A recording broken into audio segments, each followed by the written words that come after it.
काही, दिल्लीमध्ये येऊन या राष्ट्राविषयी बोलू काही, साधे सोपे तरी प्रभावी शब्दामधून मांडू काही, मराठमोळे तुम्ही नि आम्ही जबाबदारी घेऊ काही, आणि आलोच आहो दरबारी तर शिकवून जाऊया शिवशाही, शिकवून जाऊया शिवशाही. कविते वनहरणी या वृत्तामधल्या माझ्या रचनेचं शीर्षक आहे गरज आहे शिवराज्याची.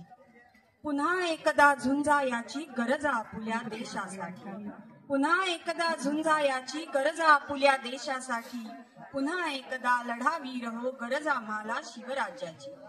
नीती निष्ठा सत्य बाटले रयतेसाठी राष्ट्रासाठी, नीती निष्ठा सत्य बाटले रयतेसाठी राष्ट्रासाठी, वाट पाहुनी दमले पीडित न्यायासाठी समतेसाठी, शेतकऱ्याचा बळी जातसे कोठी मोठी धनवानाची, खंत पुसूया या मातीला साक्षी ती शाश्वत सत्याची.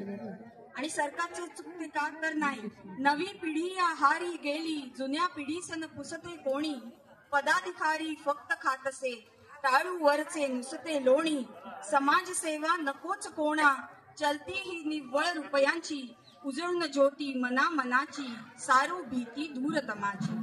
चला दया शांतीच्या मार्गे, चला दया शांतीच्या मार्गे, शिकवण आम्हा थोर जनांची, जाज्वल्ल्या फुला इतिहास गाथा त्यांच्या पराक्रमाची, पुढे वाढवू परंपरा ही न्यायाची नीती सगळ्यांची, फुलवू नंदन वनभूवरती घेत पताका उत्कर्षाची.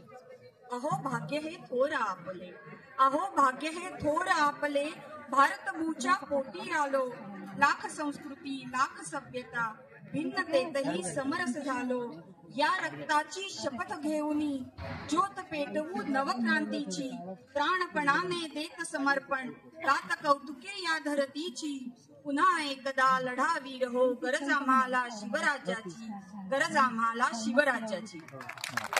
खूप छान बोलते. मान्यवरांना विनंती करते की त्यांनी सन्मान चिन्ह देऊन त्यांचा सत्कार करावा.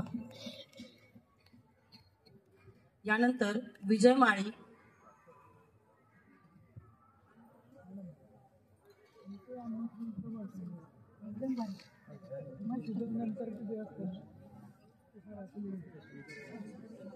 विजय माळी हे अंबरनाथ येथून आलेले आहेत आणि त्यांच्या कवितेचं नाव आहे सृजन सोहळा.